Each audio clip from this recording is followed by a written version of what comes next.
अस्सलाम वालेकुम। Last class में हमने थ्योरम 1 किया था कि अगर ए बी सी एक टॉवर इंटीग्रल डोमेन है और सी जो है वो अगर इंटीग्रल ओवर ए हो जाए तो सी इंटीग्रल ओवर बी भी होगा, और इसका हमने प्रूफ देखा था। अब इसके बाद जो है वो इसी से रिलेटेड एक और रिज़ल्ट है, उस रिज़ल्ट को हम देखते हैं।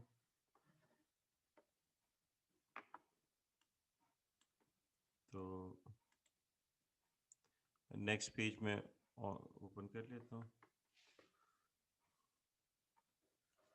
नेक्स्ट हमारा रिज़ल्ट है, इसको हम कह देते हैं कि ये थ्योरम 2 है। Let A is a subdomain of B and B is a subdomain of C, be a tower integral domain.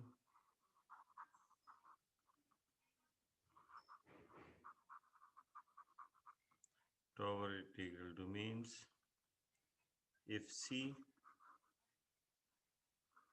is integral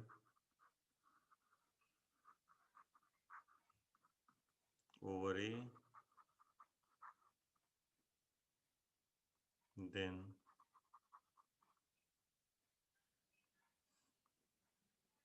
C is integral over B। तो ये जो बात कर रहे हैं ये इस पूरी जो है डोमेन की बात कर रहे हैं, जो हमने लास्ट क्लास में पढ़ा था कि डोमेन ओवर इंटीग्रल डोमेन, यानी कि पूरी की पूरी अगर डोमेन जो है वो अगर उसके सारे एलिमेंट जो है इंटीग्रल ओवर सम डोमेन हो जाएं, जैसे कि हमने लास्ट क्लास में पढ़ा था कि z plus Z square root of m के ये पूरी integral over is integral over z होती है। ये हमने पढ़ा था, यानी इसका हर एलिमेंट जो होगा वो इंटीग्रल ओवर z होगा। इसी तरह से अगर आपसे ये कह रहे हैं कि अगर c अगर आपके पास एक ऐसी डोमेन है जो कि इंटीग्रल ओवर a है, तो ये इंटीग्रल ओवर b भी होगी। तो हमें ये प्रूव करना है, तो ये जो पिछला थ्योरम है उससे बिल्कुल क्लियर है, उसमें हमने इसी तरह से जो है वो प्रूव किया था। तो हम इसका प्रूफ देखते हैं, बहुत सिंपल सा है और कुछ चीज़ें इसमें ऑब्वियस भी नज़र आ रही हैं कि let C belongs to C, एक एलिमेंट ले लिया, as C is integral over ए।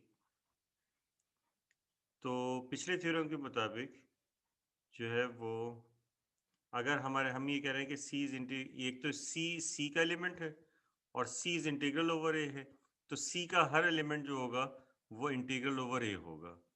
ठीक है, और अगर वो सी का वो एलिमेंट इंटीग्रल ओवर ए है, तो इसका मतलब ये हुआ कि वो इंटीग्रल ओवर बी भी होगा, क्योंकि पिछले थ्योरम में हमने किया है।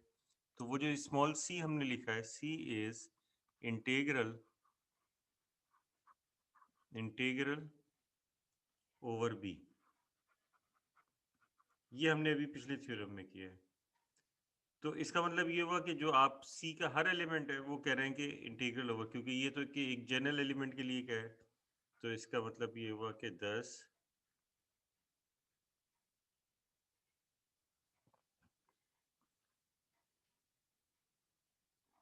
सी इज कैपिटल सी लिया है, C is integral over B. तो इसका मतलब ये हुआ कि पूरा सी जो है वो इंटीग्रल ओवर बी होगा। अब इसके बाद एक थ्योरम और देखते हैं, इसको हम theorem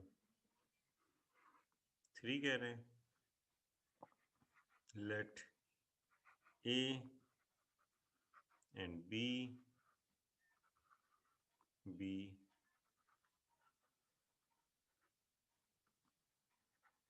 integral domains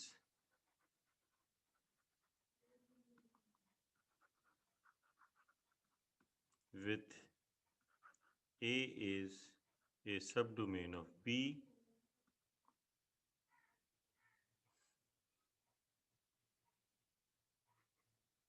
let B belongs to B, then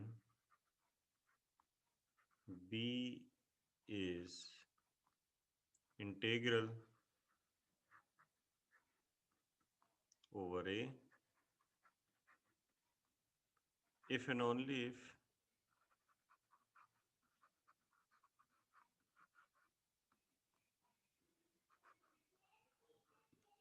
AB is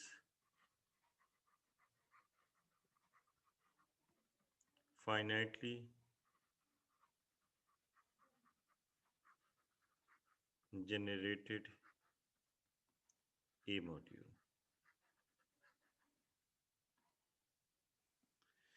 तो ये थ्योरम का स्टेटमेंट है कि पहले इसके प्रूफ्स पे जाने से पहले ऐसा करते हैं कि इसके स्टेटमेंट को एक मरतबा फिर रिव्यू करते हैं कि let A and B be integral domains with A is a subdomain of B और B एक एलिमेंट है B का, देन तो वो B जो है वो इंटीग्रल ओवर A हो जाएगा इफ़ एंड ओनली इफ के साथ कंडीशन है कि ये ए बी जो इस तरह से लिखा हुआ है, यानी कि ये बिल्कुल वैसे जैसे पॉलिनोमियल लिखते हैं ना इन टर्म्स ऑफ एक्स, तो इसका मतलब है कि इन टर्म्स ऑफ बी इस तरह से एलिमेंट्स लिखे होंगे। A B is finitely generated A module. तो ये हमारे पास है इफ़ एंड ओनली इफ है, तो दोनों तरीक़ों से जो है इसको प्रूव करना है। पहले ऐसा करते हैं कि मॉड्यूल की जो है वो डेफिनेशन जो है वो देख लेते हैं। अगर आपने वेक्टर स्पेस को पढ़ा हुआ है तो बड़ी आसानी से मॉड्यूल को जो है वो समझ सकते हैं।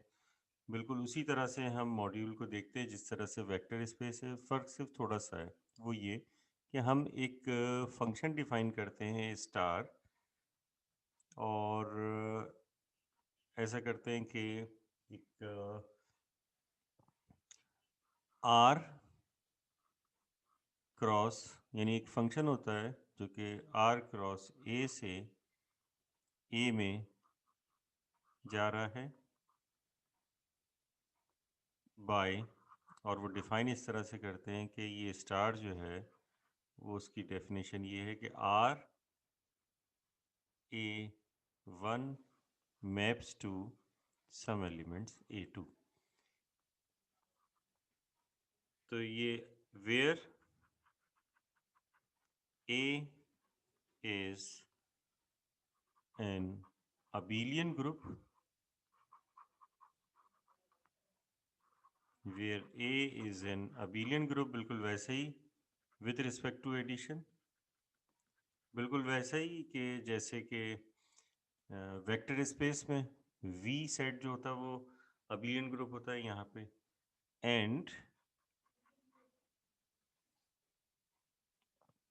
R is a ring with unity, यानी कि उसमें वन हो ऐसा रिंग हम R ले रहे हैं। ठीक है, तो इसका मतलब ये हुआ कि रिंग के एलिमेंट abelian ग्रुप के एलिमेंट से मल्टीप्लाई होगा, रिजल्ट आ जाएगा abelian ग्रुप का एलिमेंट। बिल्कुल वैसे ही जैसे वेक्टर स्पेस में फील्ड का एलिमेंट मल्टीप्लाई होता है, तो स्केलर फील्ड होती है और हमारे पास वेक्टर्स का सेट होता है, तो यहाँ पर abelian ग्रुप होता है और रिंग होता है। ठीक है, तो A is called a left R module if it satisfies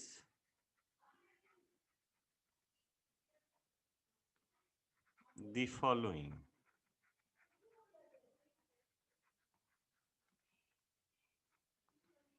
number 1 कि R multiply by A1 plus A2 is equal to RA1 ये प्रॉपर्टीज वही हैं जो कि वेक्टर स्पेस की प्रॉपर्टीज होती हैं। फर्क सिर्फ इतना है कि यहाँ पर स्केलर्स की जगह हम रिंग के एलिमेंट ले रहे हैं। Second, R1 plus R2 multiply by A is equal to R1A plus R2A। 3 R1 multiply by R2A is equal to R1 R2 A। Number 4, 1 A is equal to A, where R, R1, R2 belong to R and A, A1, A2 belong to A। तो ऐसी सूरत में ये जो A है ये कहलाएगा left are module. Ring जो होता है वो इस तरह से यहाँ पर लिखा जाता है, जो रिंग इसमें इस्तेमाल हो रहा होता है। तो इसका मतलब जब ये आर मॉड्यूल कहते हैं तो इसका मतलब है कि जो उसके एलिमेंट्स लिखे जाएंगे उसमें जो स्केलर्स होंगे, जिसे आप स्केलर्स कह सकते हैं, या जो मल्टीप्लाई नंबर हो रहे होंगे, वो हमेशा रिंग आर से आ रहे होंगे। अगर ये रिंग आर के एलिमेंट्स लेफ्ट साइड से मल्टीप्लाई हो रहे होंगे तो इस वजह से ये लेफ्ट आर मॉड्यूल कहलाएगा। अगर इसके एलिमेंट जो है राइट साइड से मल्टीप्लाई होंगे तो ऐसी सूरत में ये राइट आर मॉड्यूल कहलाता है, अगर ये राइट साइड से मल्टीप्लाई हो रहे हो तो हम आर यहाँ पर राइट पे लिख दें। और अगर ये आर कम्यूटेटिव हो जाए तो वो रिंग तो लेफ्ट से मल्टीप्लाई करें या राइट से मल्टीप्लाई करें कोई फर्क नहीं पड़ता, तो हम ये राइट और लेफ्ट नहीं लिखते, सिंपली आर मॉड्यूल लिखते हैं। जैसे कि अब आप देखिए कि यहाँ पर लिखा हुआ है, यहाँ पर इन्होंने लिखा हुआ है कि ए मॉड्यूल, तो ए मॉड्यूल है तो लेफ्ट राइट राइट का यहाँ पर जो है वो कन्फ्यूजन यहाँ पर नहीं होगी किसी किस्म की।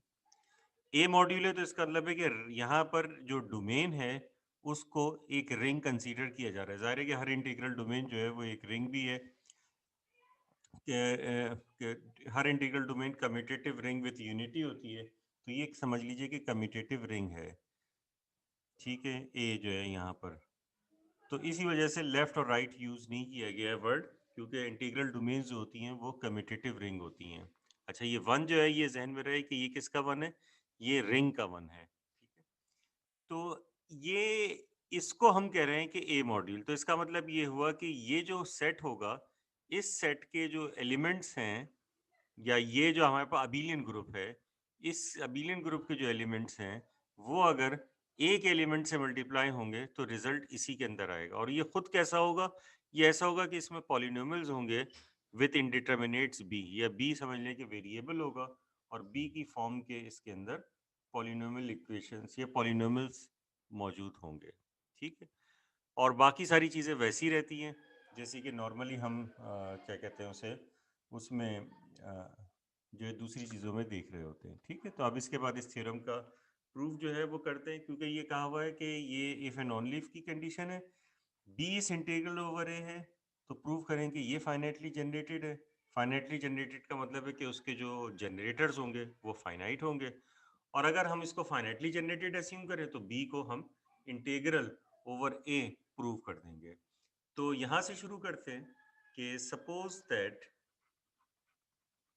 suppose that b is integral।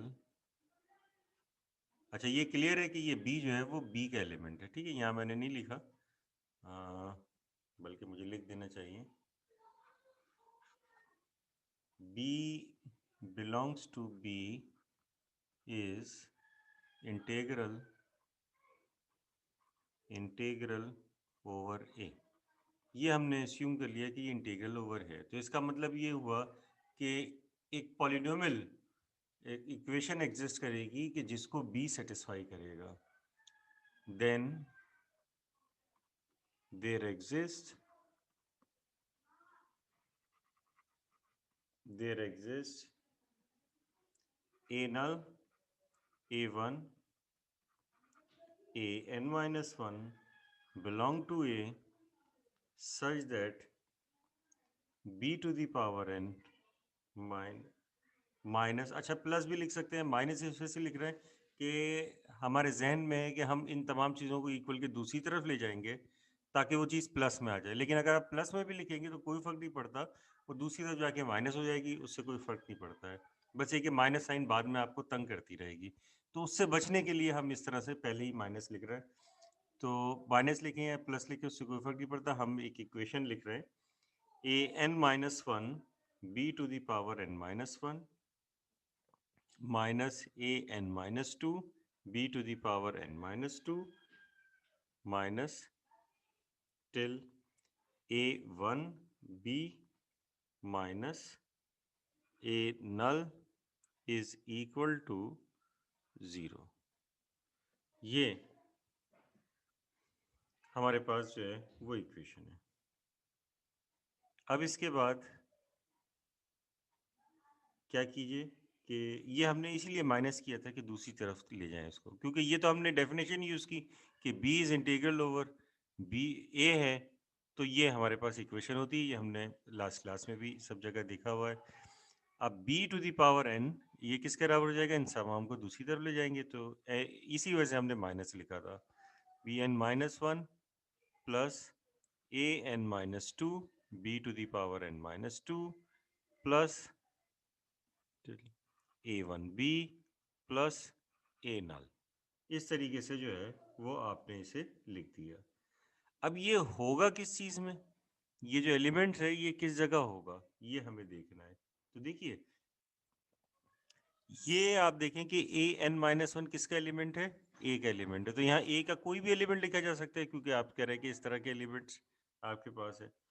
तो ये जो आपके पास है ये एलिमेंट जो आपको नज़र आ रहा है b की पावर n, यानी कि ये एलिमेंट, तो ये एलिमेंट मौजूद होगा एक डोमेन में जो कि इस तरह की होगी a b की power n minus 1 plus a b की power n minus 2 a b plus a, यानी कि जहाँ पे ये आप एलिमेंट्स आपको नज़र आ रहे थे ये वाले ये वाले ये वाले ये वाले, तो ये क्योंकि a के एलिमेंट्स हैं, b जो है वो a का एलिमेंट नहीं है, तो आप इसको इस तरह से लिख सकते हैं कि इसमें ये एलिमेंट जो है लाजमी होगा। ठीक है, अब वो जाहिर है कि ये b की पावर n है तो b में भी होगा, लेकिन इसमें भी जो है ये एलिमेंट लाजमी मौजूद होगा। ठीक है, अब उसके बाद हम क्या करते हैं, हम ये करते हैं कि b से इसको मल्टीप्लाई कर देते हैं। अगर इसको हमने b से मल्टीप्लाई किया दोनों तरफ तो यहाँ हो जाएगा b की power n plus 1 is equal to, और ये हो जाएगा हमारे पास a n minus 1 b to the power n plus a n minus 2 b to the power n minus 1 till a1b square plus a null b। अब ये clearly नज़र आ रहा है कि ये वाला जो नया एलिमेंट आया है ये किस में होगा, ये होगा a b n प्लस ये जो एलिमेंट, तो इसका मतलब बी एन प्लस 1 जो है वो भी इसमें होगा, a b n minus 1 till a b square plus a b। अब ये भी बात आपको क्लियरली नज़र आ रही है कि ये जो आपके पास लिखा हुआ है कि ये जो एलिमेंट, ये जो आपके पास सेट है या ये जो आपके पास डोमेन है, ये सब डोमेन होगी, किसकी सब डोमेन होगी, ये ऊपर वाले की जो है वो सब डोमेन होगी। ठीक है, क्योंकि इसमें इसके सारे एलिमेंट्स इसमें भी होंगे क्योंकि इसमें एक अलग से एलिमेंट जो है ये भी आ रहा है, तो ये सब डोमेन होगी a b n minus 1 plus a b n minus 2 A B plus A, ये इसकी सब डोमेन होगी। ठीक है, अब इसके बाद जो है वो हमने ये कहा कि अगर ये b की पावर n प्लस वन इसमें है और ये इसकी सब डोमेन है, तो इसका मतलब है b की पावर n प्लस वन इसमें भी होगा, यानी कि ये b की पावर n प्लस वन इसमें भी होगा। अब ये हम यहाँ पर इंडक्शन यूज कर सकते हैं, तो बाय इंडक्शन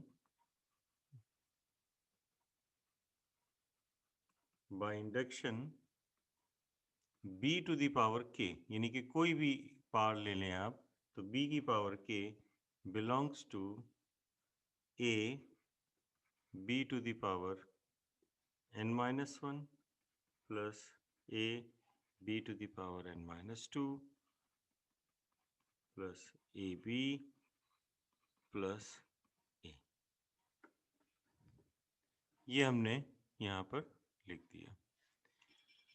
अब इसके बाद जो है ये एक के जो है ये पॉजिटिव इंटीजर होना चाहिए। जाहिर है 1/b की हम बात नहीं कर रहे, क्योंकि इस तरह से जो है वो क्या कहते हैं उसे, वो तो एक अलग चीज़ हो जाएगी। तो अब हमने देखा कि ये जो b की सारी पार्ट्स हैं, यानी कि b की पावर n, हमने देखा था कि इसमें है b की पावर जो है n प्लस वन, ये इस पे आ गया b की पावर k जो है ये इसमें आ जाएगी for all non negative integers. Non negative integers के लिए है ये के, क्योंकि नेगेटिव इंटीजर्स का मतलब है 1/, और फील्ड तो है नहीं ये जो इनके मल्टीप्लिकेटिव इन्वर्सेस होंगे, तो नॉन नेगेटिव इंटीजर्स के।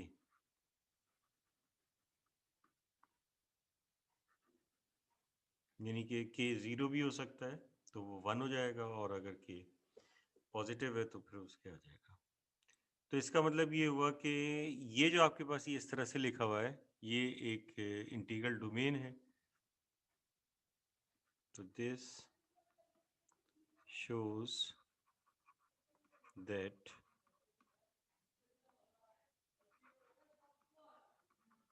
AB of polynomials in B, ये वैसे ही है जैसे कि आप पॉलिनोमियल्स इन, यानी एक आपको याद होगा कि आप इस तरह से एक रिंग पढ़ते थे और ये आपको पता है कि इंटीग्रल डोमेन होती थी पॉलिनोमियल इन एक्स होती थी। अब ये सिंपली पॉलिनोमियल इन बी होगा विथ कोएफिशिएंट्स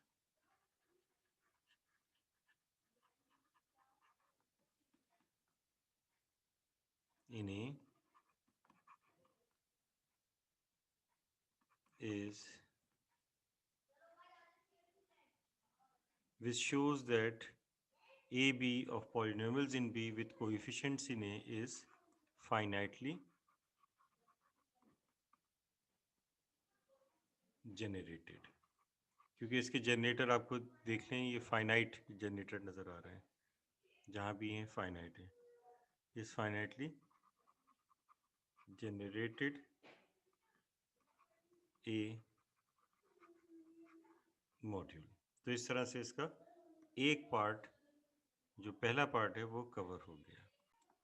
कन्वर्स इसका देखते हैं। कन्वर्सली हम ये अस्यूम करते हैं कि कन्वर्सली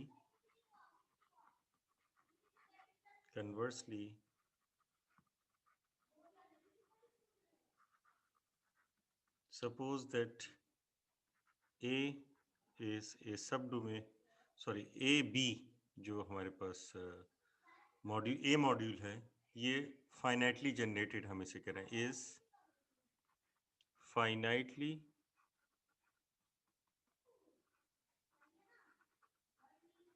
जनरेटेड ए मॉड्यूल। ये हमने अस्यूम कर लिया कि फाइनाइटली जनरेटेड ए मॉड्यूल है। तो इसका मतलब ये होगा कि इसमें क्या कहते हैं उसे, फाइनाइट मैनी जनरेटर्स होंगे। तो then there exist u1 u2, यानी कि फाइनाइट बेसिस होंगी, belong to A subdomain of B such that AB is equal to, क्योंकि ये आपने इस तरह से समझ लिया, इसको जनरेटर की फॉर्म में कह रहे हैं, तो ये लिखा जा सकता है, ये इसके पूरे पे स्पेन करेगा, U1 से लेके UN पर U1 plus AU2 plus AUN, यानी कि इसके ऊपर ये स्पेन कर रहा है। और हमें पता है कि क्योंकि इसके ये जनरेटर्स हैं, तो हम ये कहेंगे कि ये क्लियरली जो है not all zero, clearly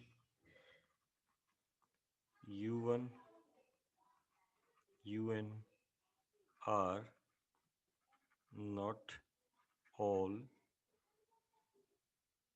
zero. अब हम ऐसा करते हैं कि इसमें जो है वो एलिमेंट लेते हैं, जैसे कि हमें पता है कि UI कोई एलिमेंट है, ठीक है। नाउ ईच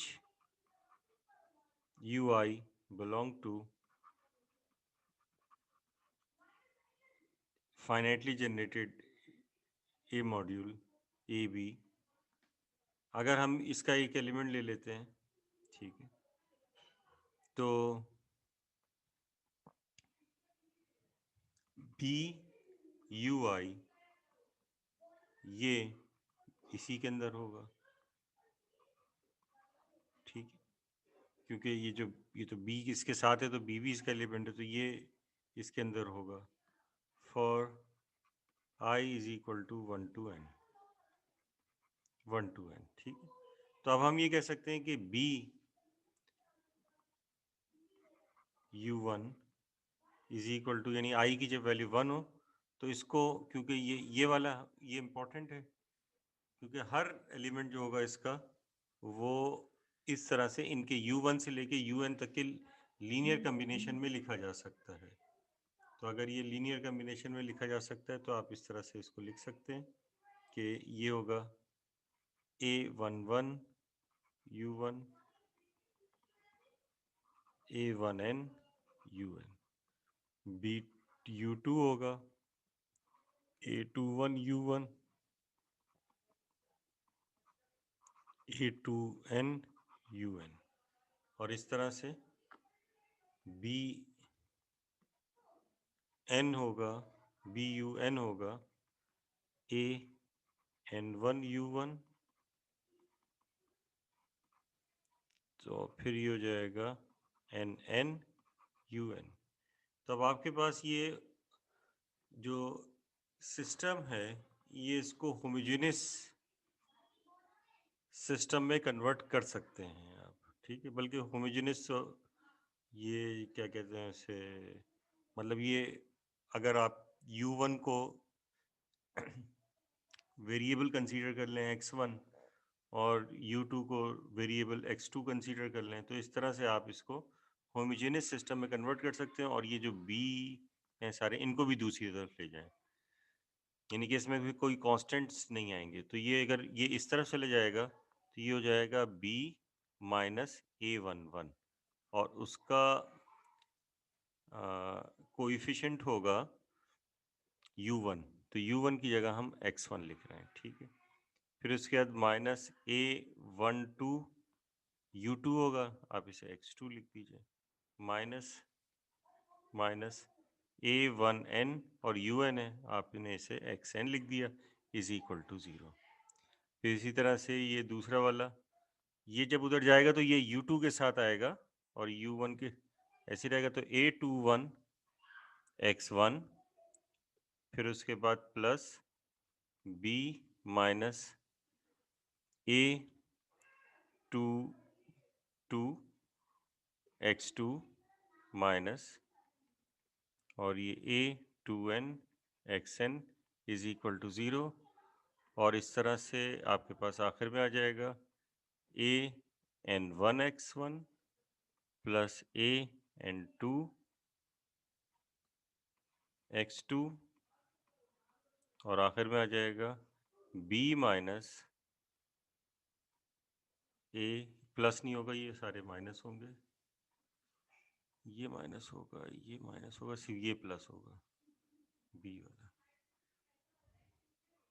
ये माइनस, ये minus, minus A N N X N is equal to 0। तो इस तरह से इस सिस्टम से ये हमारे पास होमोजेनियस सिस्टम आ गया। इसको आप कह दें कि ये होमोजेनियस सिस्टम 1 है, ठीक है। अब ये जो होमोजेनियस सिस्टम आपको नज़र आ रहा है, इसमें n इक्वेशंस हैं और n अननोन है, ठीक है। तो thus the homogeneous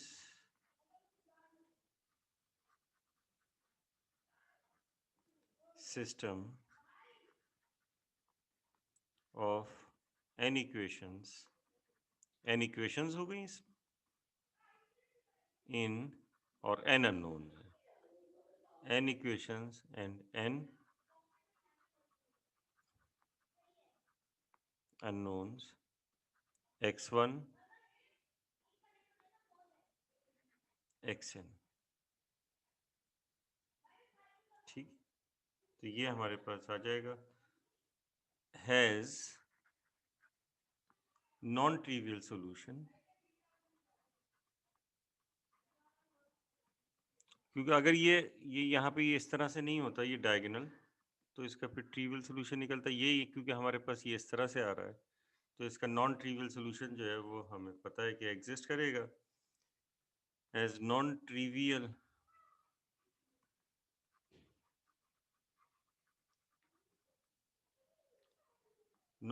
solution x1 x2 xn u1 u2 un।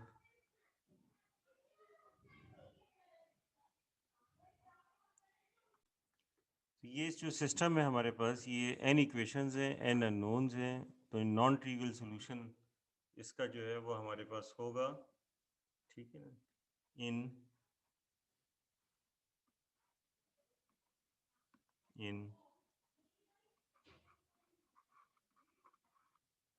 A B, ठीक है। तो आपको पता है कि ऐसी सूरत में हमारे पास ये जो डिटर्मिनेंट होता है ये 0 होता है इनके कोएफिशिएंट्स का। तो b minus a11 minus a12 minus a1n और minus a21 b minus a22 minus a2n minus an1 minus an2 b minus an और ये डिटर्मिनेंट जो है वो 0 होगा, ठीक। अब इसके बाद जब इस डिटर्मिनेंट को एक्सपेंड करेंगे आप, तो एक्सपेंड करने से आपके पास जो है वो ये, क्योंकि n बाई एन का डिटर्मिनेंट है, तो आपको पता है कि अगर आपके पास इस तरह से कोई वेरिएबल हो, 2/2 का डिटर्मिनेंट हो और x माइनस सम a, फिर कोई b c और x minus sum d is equal to 0, तो इसको जब सॉल्व करते हैं आप, तो एक क्वाड्रेटिक इक्वेशन बनती है हमेशा, और उसके coefficients a b c d होंगे, कोएफिशिएंट्स और कांस्टेंट्स, लेकिन ये बनेगी क्वाड्रेटिक इक्वेशन, 2 डिग्री इक्वेशन। तो अब क्योंकि ये n बाई एन का डिटर्मिनेंट है और ये b आपके पास आ रहे हैं डायगोनल्स में, तो ये b की पावर n की का एक पॉलिनोमियल बनेगा विद कोएफिशिएंट्स a11 a12 से लेके an तक डिफरेंट कॉम्बिनेशंस में होंगे सारे, और ये सारे कोएफिशिएंट्स सारे किस में हैं, हमने ये पहले लिया था कि ये सारे कोएफिशिएंट्स ये सारे ए के एलिमेंट्स हैं, क्योंकि ये हम इसके अंदर लिख रहे थे ना, ए बी के अंदर, ये इसके अंदर, क्योंकि ये ऐसे थे, तो ये हमने AU1 प्लस AU2 और इस तरह से लिखा था, तो ये जो था A, तो जैसे कि BU1 को लिखा तो ये A11 भी A में है, A12 जो होगा ये भी A में होगा और A1n जो है ये भी A में होगा। तो हमने ये सारे A के कोएफिशिएंट्स लिए, A के एलिमेंट्स लिए हुए हैं। तो अब जब A11, A12 वगैरह सारे जो है वो A के एलिमेंट्स होंगे तो उनका आपस के अंदर प्रोडक्ट, सम, ये सारा जो है वो A का एलिमेंट ही आएगा। तो ये क्योंकि पॉलिनोमियल आएगा और जो पॉलिनोमियल होगा वो हमेशा मोनिक पॉलिनोमियल होगा। यहाँ पे भी जो क्वाड्रेटिक इक्वेशन होगी उसमें एक्स स्क्वायर की जो टर्म होगी, अगर आप इसे सॉल्व करें तो ये इस तरह से होगा ना, x minus A X minus D minus B C is equal to 0। तो ये मोनिक होगा, यानी कि एक्स स्क्वायर का कोएफिशिएंट यहाँ पर हमेशा 1 होगा। अगर इसको सॉल्व करें तो एक्स स्क्वायर माइनस और फिर उसके बाद ये minus A plus D times X plus A D minus B C is equal to 0।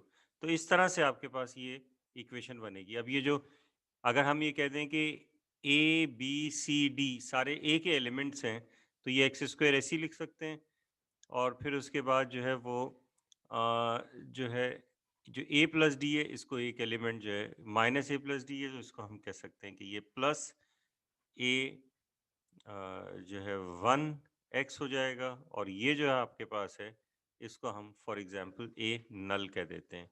और अगर x को b से रिप्लेस कर दे तो बी स्क्वायर का ये एक ही इस तरह से बन जाएगा, B square plus A1b plus A null is equal to 0। तो बिल्कुल इसी तरह से यहाँ भी हमारे पास ये तो बाय एक्सपेंडिंग हम इसमें इंटरेस्टेड नहीं है कि इसको कैसे एक्सपेंड किया, लेकिन हमें ये पता है कि ये होगा क्या। तो बाय एक्सपेंडिंग we obtain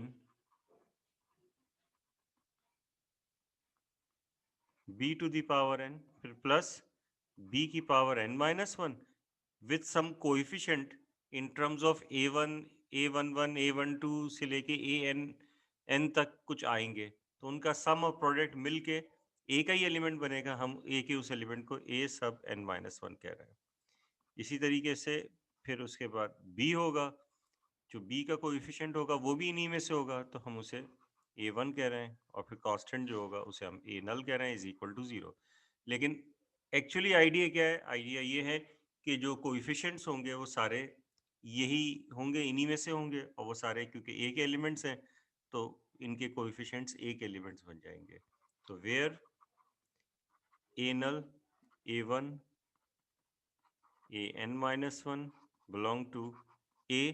तो इससे क्या पता चलता है कि हमने ए बी को फाइनाइटली जनरेटेड ए मॉड्यूल लिया था और हमें प्रूव करना था कि B is integral over A.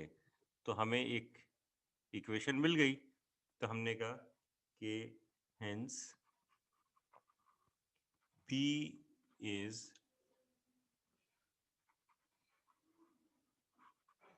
Integral over A. तो A B integral over A हो गया। अब इसके बाद नेक्स्ट रिजल्ट देखते हैं। वो नेक्स्ट रिजल्ट जो है वो इसी से रिलेटेड है, क्लोजली रिलेटेड है। बल्कि अगर आपकी ये क्लियर हो जाता है तो वो आप इसको बड़ी आसानी से देख सकते हैं। इसको आप कह दीजिए कि ये थ्योरम 4 है। Let A and B B integral domain with A is a subdomain of B, let B belongs to B if there exists an integral domain, then integral domain C such that ये जो finitely या ये जो ए module था इसके बारे में कह रहे हैं is a subdomain of C, is a subdomain of C, is a subdomain of B, and C is a finitely generated a module, then B is integral over A, and module AB is a finitely generated A module. ये finitely generated A module है। तो यानी कि इसमें ये हमें relation जो है वो दिया हुआ है कि A B is a subdomain of C and C is a subdomain of B, और हमारे पास जो बी है वो बी का एलिमेंट है, ठीक है। तो there exist an integral domain C such that, ये इस तरह से रिलेशन दी, and C is finitely generated A module, और ये भी कहा है कि C finitely generated A module है, ठीक है। फिर ये कह रहे हैं कि देन ये प्रूव करना है कि B is integral over A, तो बी इंटीग्रल ओवर ए है, and A B is finitely generated A module, और A B finitely generated A module है। तो ये चीज़ें हमें जो है इसको प्रूव करनी है। इसका प्रूफ जो है वो दिया हुआ भी है, और ये वैसे ही तकरीबन प्रूफ है जो हमने इससे पहले पढ़ा है। तो यानी इसको बड़ी आसानी से आप जो है वो इसको प्रूव कर सकते हैं। वही जो आपने ए बी के लिए किया था वही काम आप सी के लिए कर सकते हैं, कि क्योंकि C is finitely generated A module है, तो सी के एलिमेंट्स आप इस तरह से लिख सकते हैं। मैं इसका बस ओवरव्यू दे रहा हूँ प्रूफ का, ये करा नहीं रहा, क्योंकि आप आसानी से कर सकते हैं कि सी जो है वो U1 के बजाय हम ऐसा करते हैं कि इस मरतबा C1 ले लेते हैं, AC1 प्लस AC2 ACN, ये हमारे पास इसकी जो है फाइनाइट जो है वो बेसिस हो गई, और ये हमने ले लिया। फिर उसके बाद जो है वो आप उसी तरह से कर लें कि BC1 जो है वो आप उसके एलिमेंट्स लिख लें, A11 C1 plus A12 C2, और फिर उसके बाद जो है A1N CN, और इस तरह से BCN is equal to A1 AN1 N1 C1 plus AN2 C2 से ANN CN। तो ये इससे आप जो है होमोजेनियस इक्वेशंस बनाएंगे n अननोन और जो है n वेरिएबल की। तो n अननोन और n वेरिएबल और n इक्वेशंस होंगी, तो उसका जो डिटर्मिनेंट होगा वो 0 होगा, तो उससे b की पावर n में हमें एक इक्वेशन मिल जाएगी। तो उससे ये पता चल जाएगा कि ये फाइनाइटली ये जो है इंटीग्रल ओवर a है, यानी b is integral over a आ जाएगा। और क्योंकि ये इससे पहले वाले थ्योरम के मुताबिक जो अभी हमने तीसरा थ्योरम किया है, ये ए बी जो होगा, ये क्योंकि ये अगर फाइनाइटली जनरेटेड है और ये इंटीग्रल ओवर बी है, तो क्योंकि वो पिछला वाला if and only if condition थी, तो अगर बी जो है इंटीग्रल ओवर ए हुआ, तो ए बी उसकी वजह से क्या हो जाएगा कि फाइनाइटली जनरेटेड ए मॉड्यूल होगा, तो वो डुप्लीकेट हो जाएगा, वही अभी हमने ऊपर किया है। तो इस वजह से मैं इस थ्योरम का प्रूफ जो है वो आप लोग के लिए छोड़ रहा हूँ। आप बिल्कुल ऐसे ही जैसे ऊपर वाला किया था वो शो कर दीजिए कि बी इज इंटीग्रल ओवर ए, और जैसे ही ये लिखेंगे कि बी इज इंटीग्रल ओवर ए, आप पिछले थ्योरम के मुताबिक लिख देंगे, क्योंकि इफ एंड ओनली इफ की कंडीशन है पिछले थ्योरम में यहाँ पर कि अगर वो इंटीग्रल ओवर ए हो जाए, ये थ्योरम है, और क्योंकि अगर b is integral over A हो जाए तो वो फाइनाइटली जनरेटेड होता है। तो ये हम इसको यूज़ करके कह देंगे कि वो इंटीग्रल ओवर ए हो गया तो फिर वो ए भी फाइनाइटली जनरेटेड ए मॉड्यूल होगा। तो इस तरह से इसको प्रूव कर सकते हैं। अब इसके बाद नेक्स्ट रिजल्ट देखते हैं। Theorem 5।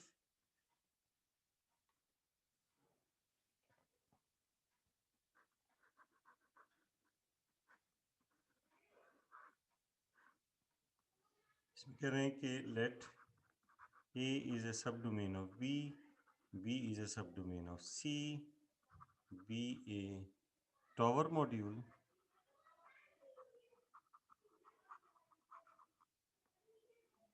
sorry, tower integral domain,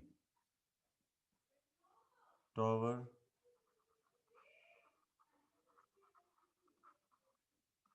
integral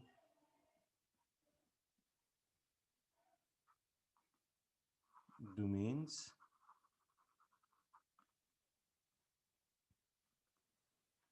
if B is a finitely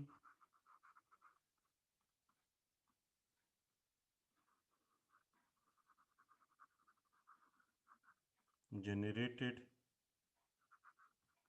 a module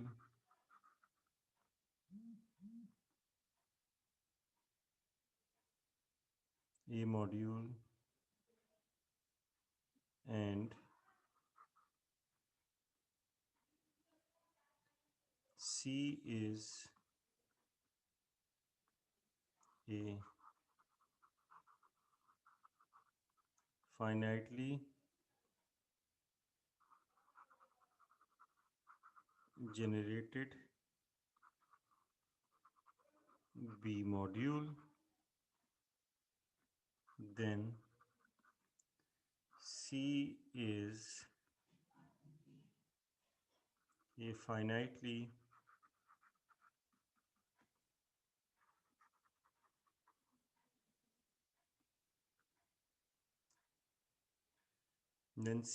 finitely generated a module।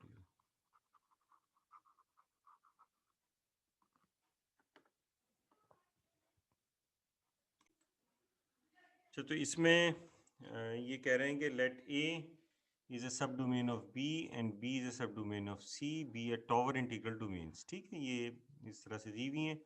अब ये कह रहे हैं कि बी अगर फाइनाइटली जनरेटेड ए मॉड्यूल है एंड सी इज फाइनाइटली, यानी कि B is finitely generated A module and C is finitely generated and B is finitely generated A module है और C is finitely generated B module है।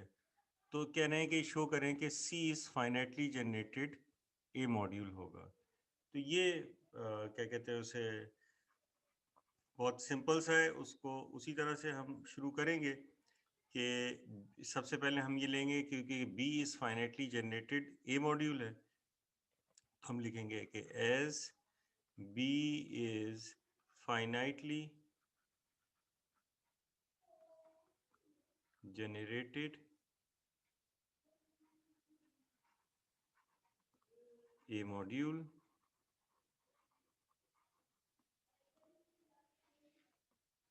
ठीक है, ये हमने लिख दिया। Then there exist B1 B2, क्योंकि ये A मॉड्यूल है तो हमने कहा कि ये BM ये B में होंगे, सच दैट B को इस तरीके से लिखा जा सकता है कि A कोएफिशिएंट, क्योंकि A मॉड्यूल है तो इसका मतलब ये होगा कोएफिशिएंट सारे A से लिए जा सकते हैं, या जो स्केलर्स हैं वो A से होंगे। तो AB1 प्लस AB2 ABM, ठीक है, इसे 1 कह दीजिए। अब C के बारे में कह रहे हैं कि वो फाइनाइटली जनरेटेड B मॉड्यूल है, तो as C is finitely generated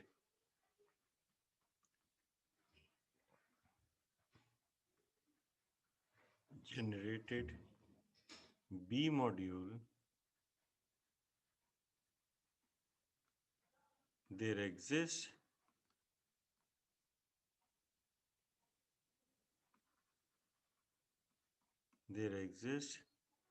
C1, C2, Cn belong to C such that, अब C जो है वो पूरा स्पेन करेगा इसके ऊपर और कोएफिशिएंट्स उसके B से होंगे क्योंकि वो फाइनाइटली जनरेटेड B मॉड्यूल है, यानी कि BC1 प्लस BC2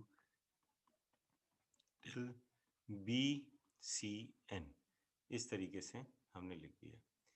अब इसका मतलब है कि हम कोई भी अगर एक एलिमेंट लें, हम लिखते हैं कि लेट, अगर वैसे आप चाहें तो यहाँ पे जो B है उस हर B की जगह ये लिख दें, इधर भी B की जगह ये लिखें पूरा, इधर भी B की जगह ये पूरा लिखें, इधर भी B की जगह ये पूरा लिखें, तो इनके सी बी के साथ जो है प्रोडक्ट आ जाएंगे। इसी चीज़ को क्योंकि इतना बहुत फैल जाएगा ये, तो उसको थोड़ा सा कॉम्पैक्ट फॉर्म में करना, यही है कि हम यही करने वाले हैं, लेकिन इसको थोड़ा सा कॉम्पैक्ट फॉर्म में जो है वो करके लिख रहे हैं।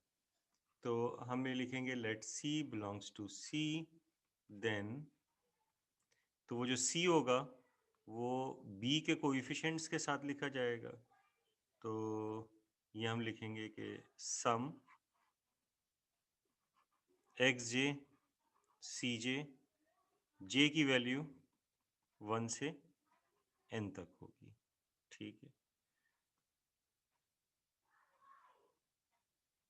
तो 1 से ये n तक होगी, वेयर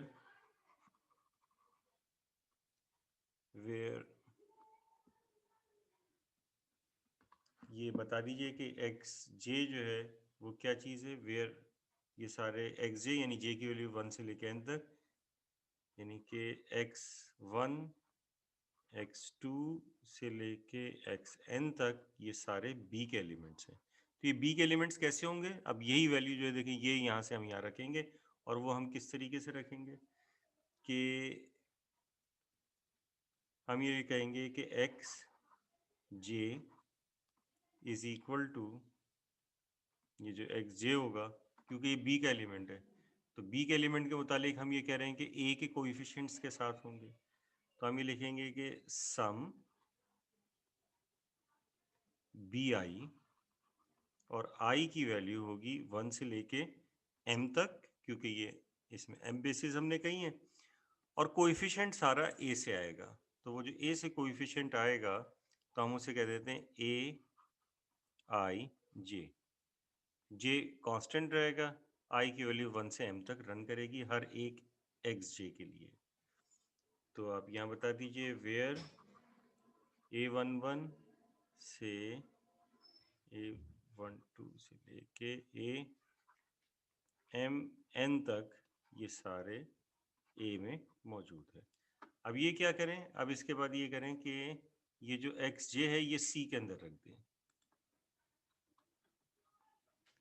ये जो एक्स जे है ये C में रख दें, ये 2 इसे लिख दीजिए, 2 implies C is equal to sum, पहले से है J is equal to 1 to n, और फिर एक्स जे लिखना था, एक्स जे की जगह ये लिख दीजिए कि सम I इज इक्वल टू 1 से m A I J B I, और फिर उसके बाद जो है सी जे है, तो आपने लिख दिया सी जे, ठीक है।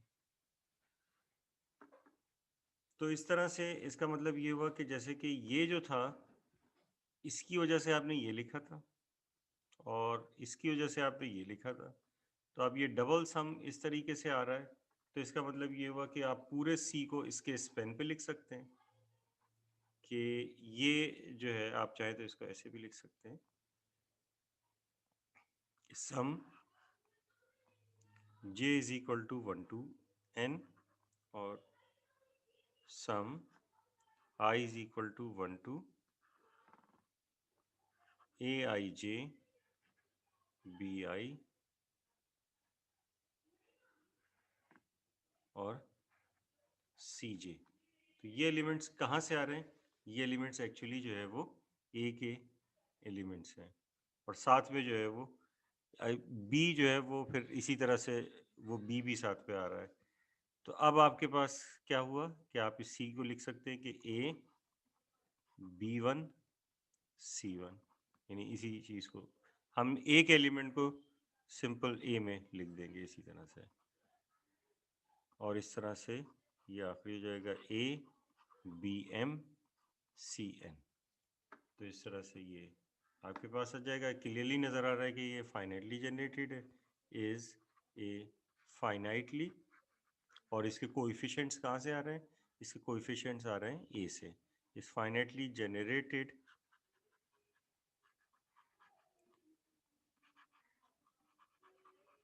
ए मॉड्यूल। तो ये प्रूव हो गया कि ये फाइनाइटली जनरेटेड ए मॉड्यूल है। तो आज इतना ही रखते हैं। तो नेक्स्ट क्लास में इंशाल्लाह हम फिर अलजेब्राइक इंटीजर्स के बारे में पढ़ेंगे। तो अलजेब्राइक इंटीजर्स इंटीजर्स से थोड़े से डिफरेंट होते हैं, वो हम नेक्स्ट क्लास में इंशाल्लाह जो है वो पढ़ेंगे।